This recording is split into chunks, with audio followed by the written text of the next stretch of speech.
this is the recording of my astrophotography um, 3/4 an hour that I spent a few weeks ago at Chorley Photographic. So just want to take you through astrophotography, a little bit about my workflow, okay? But essentially it's just the basics and an introduction to astrophotography. So what is astrophotography? Basically, as it says there, astrophotography, it's quite a specialized area, all right? And it's used for recording astronomical objects, large areas of the night sky, and also celestial events such as meteorite showers and that sort of thing, okay? There's a few common types of astrophotography. There's taking pictures of star clusters and the Milky Way, obviously capturing meteorite showers and comets, deep sky objects as well. It's quite a tricky area, but successfully taking pictures of Andromeda and other M-class galactic and objects in the sky. So, typical equipment that I use with my astrophotography when taking pictures of the Milky Way, for the first one. Obviously, because it's predominantly at night, you're going to need a tripod because it's quite dark, quite low light. All right. I use a gimbal head for panoramas and vertoramas. You've got to use obviously a camera. You can do it with film camera. I've tried and I've failed quite badly. But I use a digital SLR, a Canon 5D Mark III. It's a full frame camera, so preferably a full frame. You're also going to need quite fast glass as well to get those results. So you're going to need very wide open for Milky Way, a very wide angle lens with a very wide fast aperture, 2.8 and below as it says there. For processing, I use Lightroom and Photoshop. And for deep sky objects, again, a tripod is necessary. I mean, I've got a Celestron telescope that can be hooked up to my camera, so I do use that from time to time. But when we're just talking about photography and the kit that we've got on us, the kit that we have in our bags, etc., then a tripod, again, full frame DSLR. And you're going to need a lens with quite a bit of reach and also a fast lens as well. I don't own a 300mm lens below f2.8. So whenever I want to take a picture of Andromeda and the time of year is right and the weather looks okay, I will hire that piece of glass. So, how do you find and capture the Milky Way? To be quite honest, that's one question that I get asked time and time again. All right, those 6 bullet points there. You need a remote area with low light pollution. You need a clear night sky in late summer, really to see the galactic core. I mean, be under no illusion, you can see the Milky Way all year round. It's just that you're not going to get the arms of the Milky Way splitting, and you're not going to see the galactic core, which is the very, very bright center of the Milky Way galaxy. All right, you need to orientate towards the Milky Way. So in summer, southwest, southwest, that sort of thing. You need to take that shot. You need to get it back in on your computer. You need to process that shot as well. All right, so we're going to cover off all those things. One of the areas that people become quite disillusioned and disappointed in their astrophotography when looking at the Milky Way or trying to take a picture of the Milky Way, it's light pollution. Okay, perfectly good photographer, an excellent club photographer, came to me and said, I followed everything you told me, Howard. I took a picture of the Milky Way in my back garden, and I couldn't see anything. It was just yellow.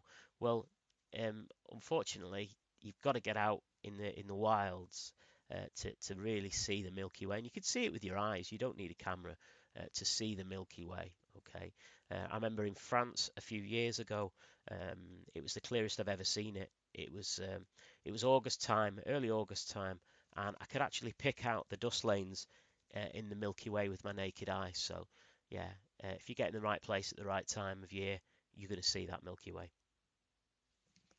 Okay. There's a light pollution map there, as you can see the link. And to be quite honest, you put in that light pollution map the area that you really want to take a picture of the Milky Way. Okay, I've chosen the Lake District. It's close to where I live. It's an hour and a half away. In the centre there, that is your darkest area of the Lake District. All right, smack bang in the centre of the Lake District. So it's sort of like north, centre, northwest, that sort of thing. I've chosen a location to show you called Devote Water. Some of you may know it. It's just on the edge of, total darkness with the Lake District. Okay, you can see there that that's Devote Water there. All right. I know that the Milky Way is going to be southwest because it was actually October time that I took this picture, and you could still see the arms of the Milky Way. I didn't go to this location just for the Milky Way. There was a large display of the Northern Lights that night, so I scooted up to Devote Water a few years ago, back in 2015. And saw a brilliant display of the Northern Lights. But whilst I was there, I decided to take pictures of the Milky Way. So the Milky Way was around about southwest. I knew there was a nice boathouse. That the orientation of the boathouse would lead me to get the Milky Way right over the top of the boathouse. Okay. So that's light pollution. That was the shot that I actually managed to take of the boathouse and the Milky Way. And as you can see, that's the light pollution maps of that area. You can see there's still some light pollution on this image in the bottom left-hand corner. I've taken quite a lot of it out, and I'll show you that in post-processing later. But that's coming from these areas here, Milliman, Kirby and Furness, and Ulverston. All right. Right. Just want to cover off the time of year and also some weather conditions. All right. For Milky Way, late summer, early autumn is perfect. July to early September is absolutely perfect. Okay. You'll see the galactic core if you're in the UK, but you need a clear sky. Okay. You also want to make sure that the moon isn't in phase or is visible. Okay. And you also want a really good sort of weather forecast, 5-day weather forecast. One of the sites that I use is a website called clearoutside.com. Okay. And you put in your postcode or the area that you want to take the shot, picture of the Milky Way, and you can see that on the 10th of October, the moon was at 65%. It's no good for Milky Way shots, that, or any astrophotography at all. The cloud cover was really extensive. The percentage of sky obscured, that's what I go off really. 10% and above is no good. So, I prefer sort of no cloud cover at all. But it breaks it down with low clouds, medium clouds, and high clouds. And it also, interestingly, is something that I've only just discovered. Maybe they've upgraded the website, but it also gives you a notification of when the ISS passes over that site as well. So, yeah. It also gives you the rain cover or what rain you can expect. So, really, really interesting, website. So, again, one of the questions that I get asked from time to time is, where's the Milky Way? I've been rung up at 11 o'clock at night. People asking me, Howard, where do I find the Milky Way? I'm in such and such a place. The general rule of thumb is south to southwest. I keep saying it. You can buy specialist applications on your Android or your Apple iPhones, whatever.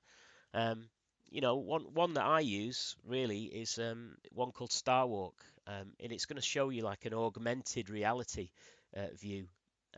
But you really need 3G as a minimum to use this. You also need a good compass.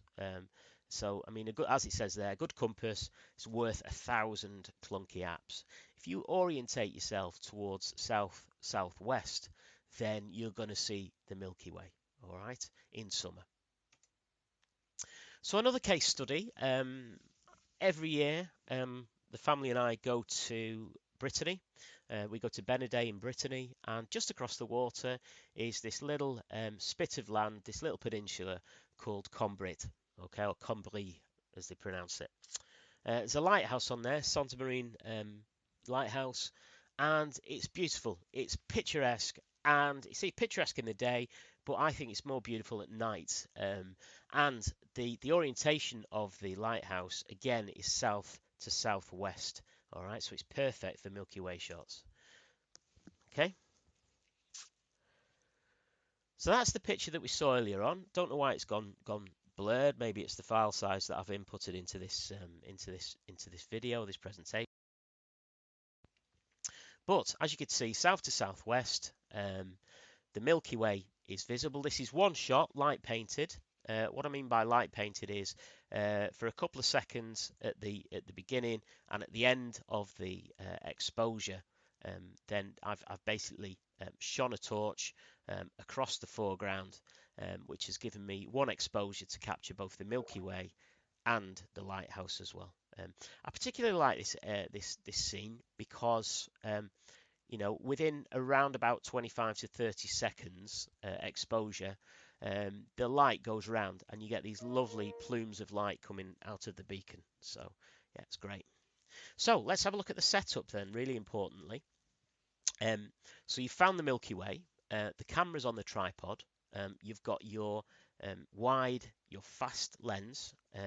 You need to ensure that your image stabilization is off, okay, and that the lens is set to manual focus, okay, and that your camera is set to manual focus as well. All right, so sorry, your camera is set to manual, and you need to select the biggest raw file you can possibly capture with. Yeah, so let's have a look at the recipe. So it's again, this works for me as with all my presentations. I'm giving you my way of doing things, not the best way, not the easiest way, not the hard way either. Just the way that works for me, that I've got used to, that I've built up over a few years of capturing the Milky Way and sort of astrophotography. All right, so you need the widest aperture possible. Okay, so f2.8 and below if you can, if you've got fast glass. But if you've not, then use the widest possible aperture you've got.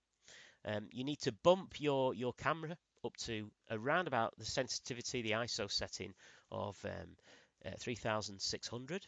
Okay, and you're going to be taking, depending on your focal length of your lens, you're going to be taking exposures of anywhere between 20 and 30 seconds. You need to use live view as well if you've got it, to focus in on a bright star, and use manual focus on your lens to ensure that that star is absolutely pin sharp. I can't explain the importance of that. You need to get those stars absolutely razor pin sharp. Okay. Another method is to set your lens to infinity. In my experience, it's not as sharp as the previous method. Okay. Right, 500 rule. Okay, some of you may or may not be aware of this rule. Okay, and it is ballpark.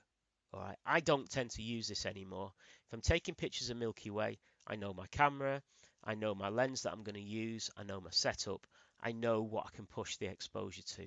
What the 500 rule allows you to do, it's a calculation, and it allows you to get the biggest or the longest exposure you can before the stars start to trail. And what I mean by star trail is the Earth is rotating, okay? And if you leave your camera open for, more than 30 seconds, more than a minute, whatever the focal length will allow you to do, um, invariably stars will start to trail, okay? They will start to, you know, uh, effectively circle around. If you left your camera open for, let's say, 3 hours, and I don't want you to do that because you could damage your sensor, but you will start to get a circular motion in those stars with the long exposure. All right. To stop you doing that, and you don't want that, okay. So to achieve pinpoint stars that don't move, as it says on screen, but maximizing the longest shutter speed, you need to calculate with the 500 rule. Okay. So example number one, with a 24mm lens on a full frame camera, it doesn't matter if it's Canon, Nikon, Sony, whatever, on a full frame camera with a 24mm lens, the calculation is as follows. 500 divided by your focal length equals 21 seconds. So the maximum you can have your shutter open for is 21 seconds before those stars actually start to trail, okay? And you'll lose your definition. We'll come on to it more in a minute. You'll see a before and after, okay? The second example, all right, on a 1.5 crop Nikon, using a 28mm lens, okay, the calculation is a little bit more difficult because you've got to take into account that smaller sensor, that 1.5 crop on a Nikon. It would be 1.6 on a Canon, but on a 1.5 crop Nikon, it's 500, which is the 500 rule, divided by your crop sensor, so in this case 1.5, divided by your focal length, which is 28mm, it gives you 12 seconds. So you can probably start to appreciate now why I said using a full frame camera is really useful. Okay, I'm not going to say it's essential. I'm just going to say it's really useful. Two reasons. One, it deals with the noise a lot better. When you're pushing your camera to, 5,000, 6,000 ISO, which I do sometimes with Milky Way shots, okay, to get the most data on your sensor. Full frame cameras invariably, your Sonys, your Nikons, your Canons, they deal with noise really, really well. Okay, modern sensors deal with noise really, really well. Okay, and secondly, taking pictures of Milky Way, you can see there, it's going to allow you to have your shutter open for longer. All right, so you're going to get the maximum amount of data hitting that sensor. All right, but with a crop sensor, you're not going to be able to do that. Right. Okay, so let's have a look at a couple of examples of sort of exposures. You can see there with 30 seconds, that's probably a focal length of 16. It's on a full frame camera. It's going to give you around about 30 seconds. Those stars are absolutely razor sharp, the pin sharp, okay? But with 90 seconds, you can see they've gone a bit blurry. They've started to trail. Those really bright stars in the sky there, okay, have started to become trails. All right, so it's really important that you calculate your sensor and your focal length against the 500 rule. As I said, I don't use it anymore. If I'm using a lens that I've not used before, I'll go back to the 500 rule. But as a rule, I don't use this, okay, because I know my setup. For those of you that have said I can't find the Milky Way on the back of my camera once I've taken a shot, it does exist. The first time, and it's a bit of a buzz, but the first time you actually capture the Milky Way on the back of the camera, you might think that you've captured clouds in the sky. All right, have a look, zoom in on the back of the camera. If you've got that functionality, you'll find that it's gas clouds and stars within those clouds. All right, you've captured the Milky Way. I guarantee it. If you follow these rules, orient your camera southwest. Set your camera up to the ballpark figures I've put in this presentation. You will find that you will capture the Milky Way. All right. Right, so processing the shot. All right, I just want to come on to the processing. Processing the shot, to be quite honest, it's an art in itself, and it's highly, highly subjective. All right, there's no right ways and there's no wrong ways. You process to your taste. All right.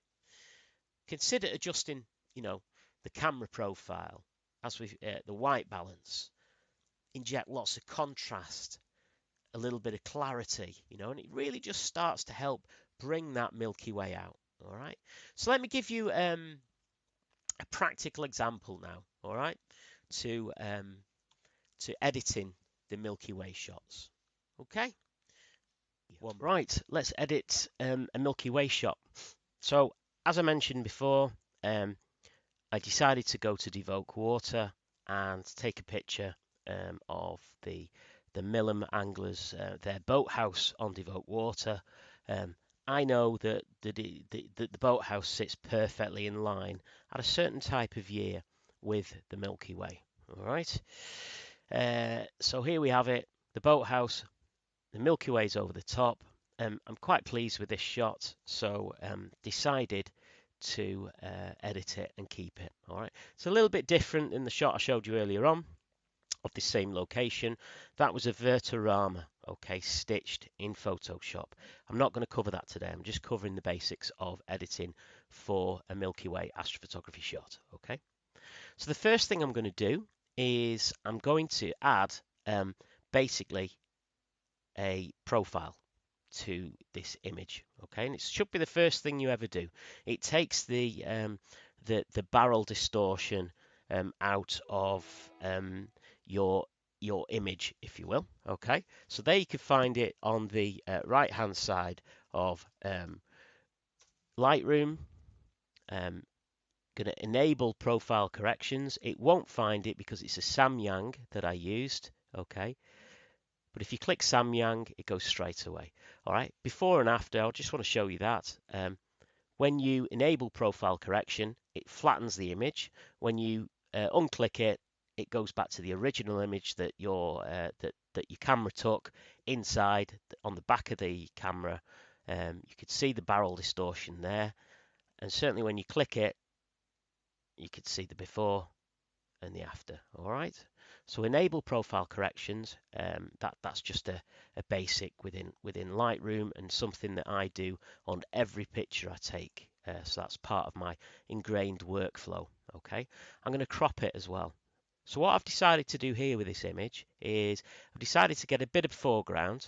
Okay. And I've spotted two leading lines in this image. Okay. So what I'm going to do is I'm going to basically crop to around about there, that's fine, to the start of the sort of shoreline and also the walls leading in from the left hand side. I can see straight away that this shoreline is slightly leaning, and I just want to correct that as well. I know from experience that this boathouse isn't level, so I'm not too bothered about that. We may correct it later on in Photoshop with a bit of transformation. Okay, so quite happy with that. The Milky Way is in the center, the boathouse is in the center. That's the sort of shot that I want, really. Okay, so I'm just going to press enter there once we've cropped to our satisfaction. And the first thing, or one of the first things that I do is I start to alter the white balance of the picture a little bit. All right, it's a bit too warm for my liking. Okay, so I'm just going to click the white balance temperature. I'm going to just start to decrease the Kelvin until those dust lanes and those clouds in the sky start to pop out a little bit.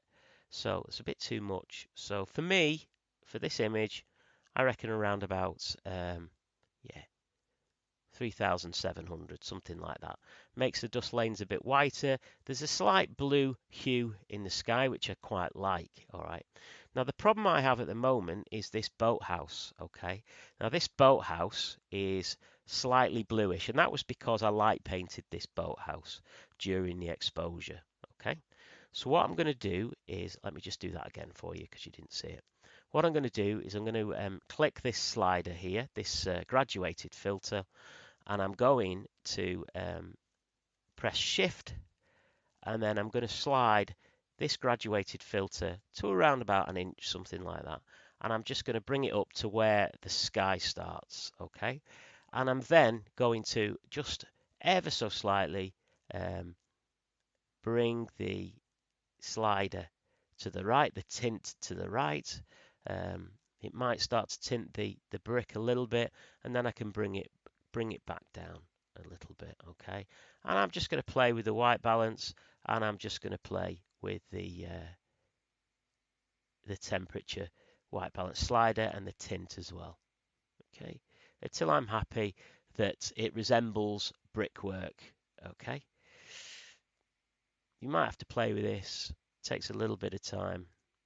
But on the whole, I think that's more or less it, to be quite honest. Okay.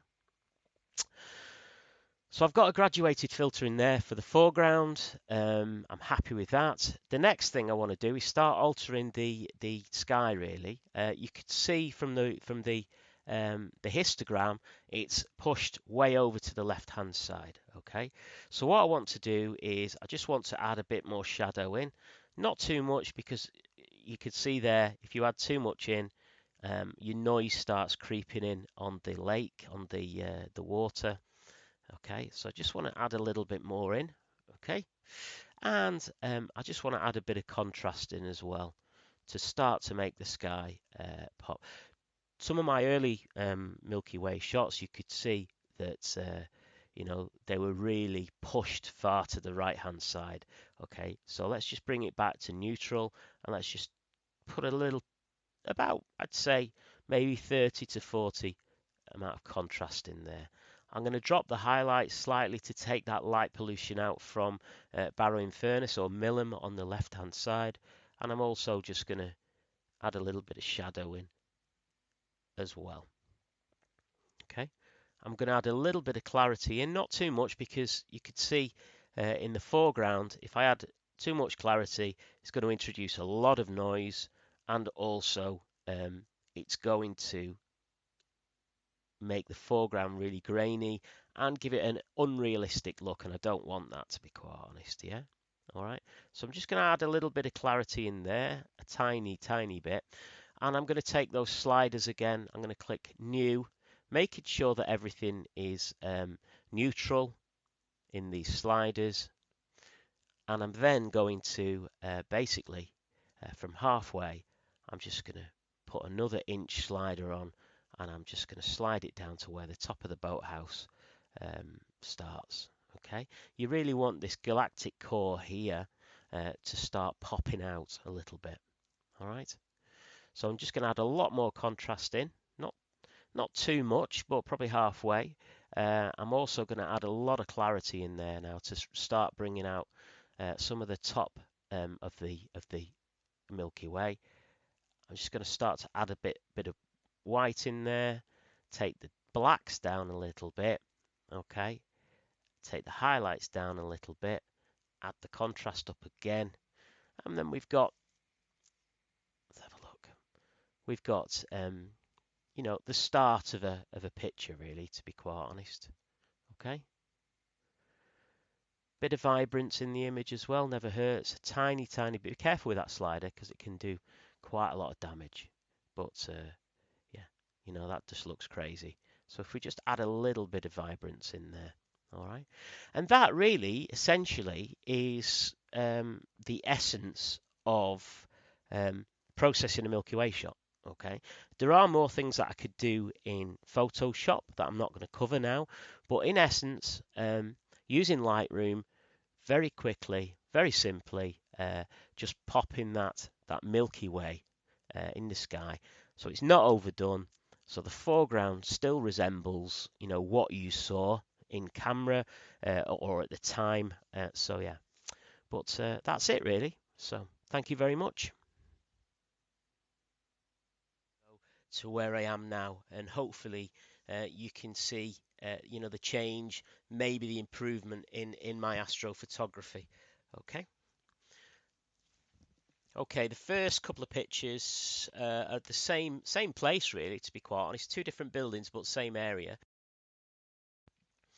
And this place is it's St Agnes in Cornwall. Okay, and the lights you can see in the distance there are St Ives. All right, it's a designated dark spot. It's a designated dark sky area in the UK. All right, that means that if you want to take pictures of the Milky Way, of darks, deep sky objects, then this is the place to do it. Another one is in Galloway in Scotland. But yeah, so um, two things. You can see probably my processing has changed quite a lot since then. Um, the left-hand picture, I'm not going to critique my own work, but the left-hand picture, um, probably one of the most scariest locations I've ever been to on my own in the middle of the night, to be quite honest, on the side of a cliff with the Atlantic smashing into the cliffs below you. But it's a tin mine, St Agnes Wheelcoats tin mine. Totally and utterly overdone the Milky Way. I've put too many brushes and too many graduated filters on the sky. You can see there's a big dark band, and then the Milky Way where I've just brushed it in Photoshop, and the noise is terrible. I've light painted, it's not worked, but it's a learning curve. And the right hand one again is further up the cliff. It's the engine house of Wheelcoats. Um, as you can see, I've not got the quality in this Milky Way shot. Um, and to be quite honest, I've got the fundamentals there, but to be quite honest, I was using a crop sensor camera with this, and it's the quality's not quite there. It's not as sharp. So yeah, another reason why full frame cameras really work on astrophotography. The next one was a few years ago now, again at Devote Water. We mentioned it earlier. I got contacted by a friend who said I needed to get to the Lake District, and within 20 minutes I'd got my camera gear together and I was on the motorway heading up towards the northwestern Lake District. And what a sight, you know, I was greeted with, to be quite honest. It was the strongest. Um, aura the UK's seen for a number of years. But yeah, that one night on the 7th of October 2015 was epic, really, to be quite honest. So again, this falls into the astrophotography bracket.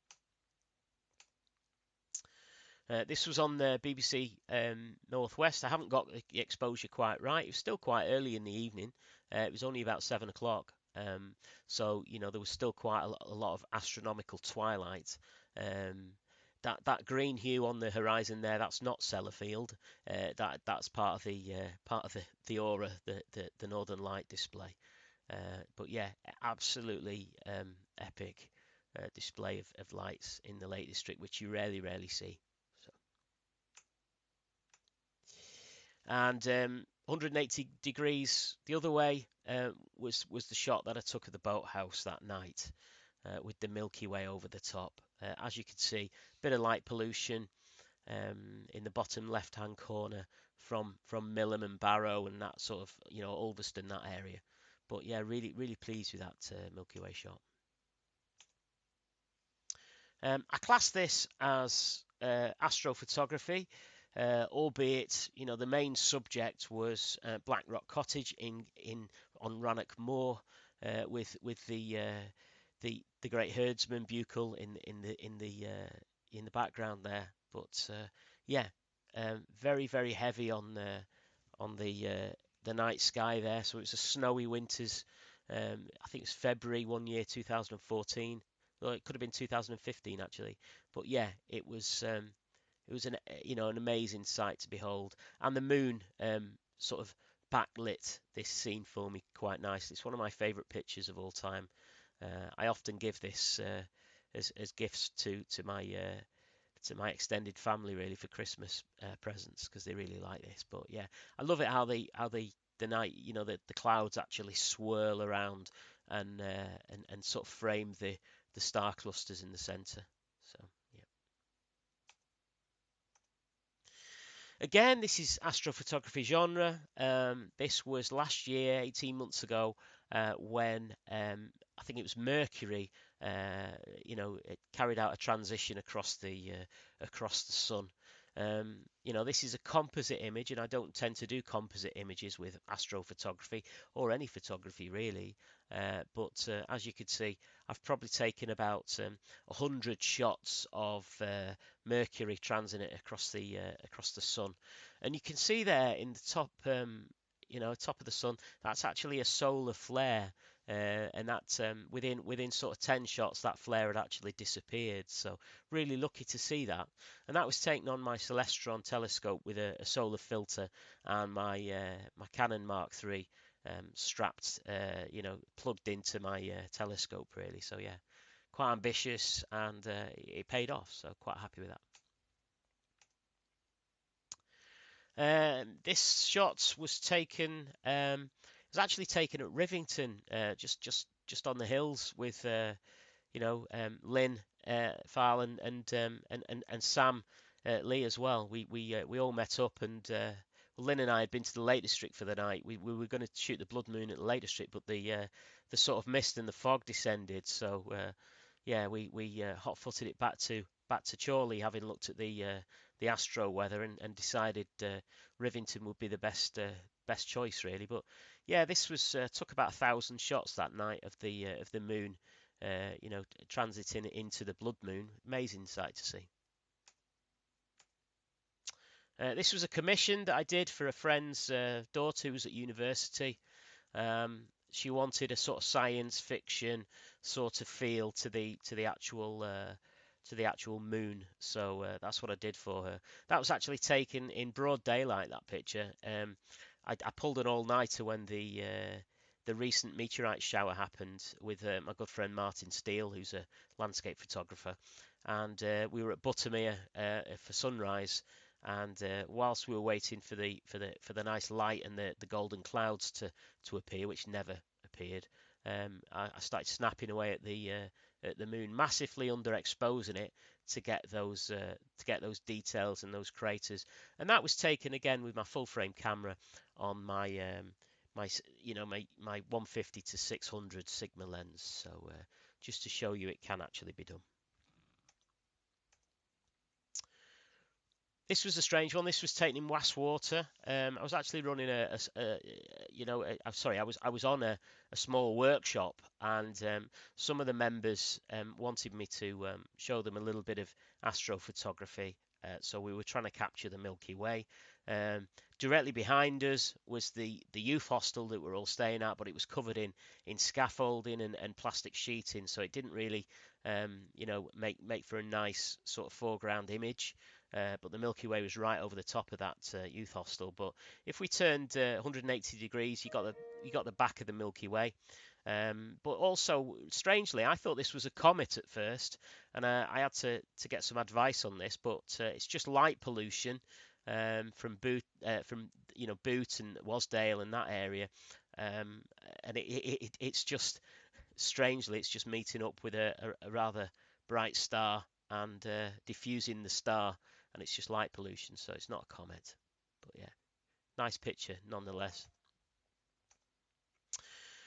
Probably the best Milky Way picture that I've taken to date. I'm very proud of this. It took me a long time to accomplish it, but this is 9 shots stitched together in Photoshop with all the same settings, with a gimbal head and a slide to allow me to maintain the ratio and the proportion.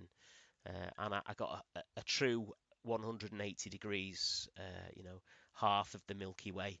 Again, that was shot in summer, and you can clearly see the bright galactic center reflected off the sea to the right there. So that's really what you want to get. It's amazing.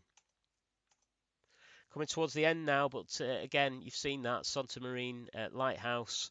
Particularly like it because during the exposure, I managed to light paint the scene, and also I got a number of turns of the actual beacon as well, which just gives a bit more interest to it. These were the recent meteorite showers Took this at Castle Rig Stone Circle over the course of a couple of hours, and I got all these meteorites and a satellite in the centre of the thing, with the Milky Way as an added bonus as well. So the moon was out that night. That's why the Milky Way didn't really shine very bright. So. And this is Ashness Jetty. We started the night out at Ashness Jetty at around about 11 o'clock, and again there was quite big display of meteorites. So, if any of you know me and know my history with Ashness Jetty, you'll know that I've not been very successful within competitions with Ashness Jetty. The first time I took a picture of Ashness Jetty, edited it. There was a big, horrible-looking seagull on the post at the end. I edited that out, cloned it out. Not this shot, I must say. And the judge said to me, there should be a bird in that image just to lift it a little bit. So went to the annual competition at Chorley Photographic and went back to my original shot, left the bird in, edited the picture, and the judge said I'd cloned that horrible looking bird out. So yeah, that's basically the end of my presentation, and I'll thanks very much for listening. Got any questions, please email me, howard@howardbrown.co.uk.